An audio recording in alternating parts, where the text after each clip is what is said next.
Hello and welcome to Verdictum. I'm Sheetal June and you're watching today's legal news where we update you with the latest legal developments across the country and world. Starting with the headlines.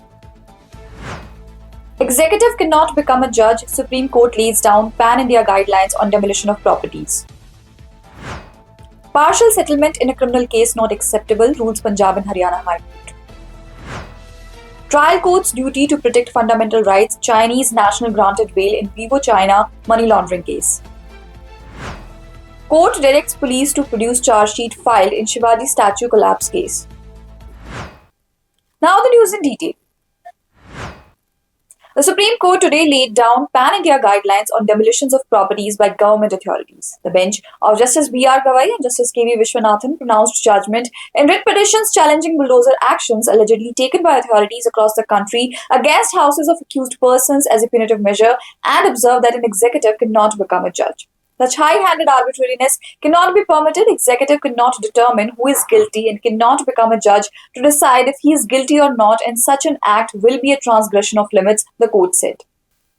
It said that the criminal justice system is governed by fairness, which doesn't allow prejudging the case against any accused. If the executive in an arbitrary manner demolishes property of a person only on the basis that person is accused of a crime, it violates separation of powers.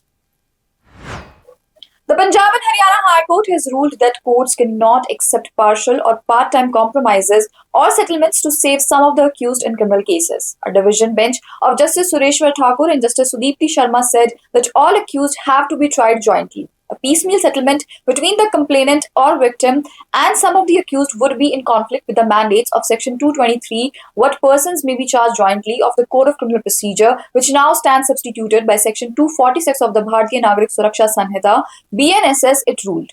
To ensure that the victim complainant does not become the driver of the criminal justice system through makings of piecemeal settlements, thereupon the courts are required to be not to accept any piecemeal settlements, rather are required to be rejecting piecemeal settlements, nor they are required to be making piecemeal orders for the composition of offence, the court observed.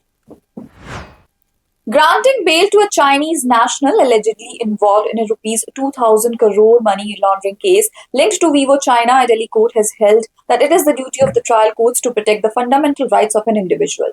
Guangwen Kuang, the Chinese national who had been in jail for 13 months, argued that no purpose would be served by keeping him in custody as he had joined the investigation as and when required by the Enforcement Directorate, which is investigating the case. This was a second bail application which cited a change in circumstances, including delay in starting the trial.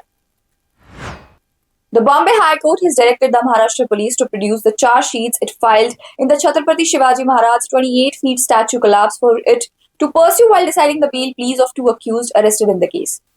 The bench of Justice Anil Killor was hearing bail petitions of engineer Chetan Patil and sculptor Jaydeep Apte, who had claimed that the statue had been inaugurated by Prime Minister Narendra Modi had fallen because of gusty winds. Advocate Niranjan Mundargi, appearing for Patil, submitted that Patil had only designed the pedestal on which the statue was placed. On the other hand, additional public solicitor Geeta Mule submitted that the charge sheet was filed around 2 or 3 days ago in the case, so under changed circumstances, the accused whose bail applications were earlier rejected by the lower courts should head back there.